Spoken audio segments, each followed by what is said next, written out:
Hello mga mare! At dahil nag-crave ako sa Coke Float ng Jollibee, ito ang life hack na bagay sa iyo. Kaya yung mga malalayo sa syudad, ito na ang life hack para sa atin guys. Kaya panoorin mo hanggang dulo. Ang ating gagamitin is Milo at Coke at yellow. Kung may straw kayo guys, pwede nyo straw yung inyong gamitin kasi wala akong straw kaya kutsara na lang. Kung tingin mo ay napamahal ka lang dito sa life hack na to, wag mo nang gawin. Itong aking ginagawa guys is wala itong kwenta.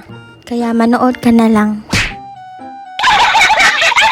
Kaya pagpasensyahan nyo guys kasi pang tawid uhaw lang ito. Joke lang guys, kung gusto nyo itry, must try na guys kasi parang lasa talaga siya sa Coke Float ng Jollibee. Kaya nga lang guys, wala tayong ice cream. Kung may ice cream kayo guys, pwede nyo siyang lagyan. Yung ito sa akin kasi is tipid tips lamang.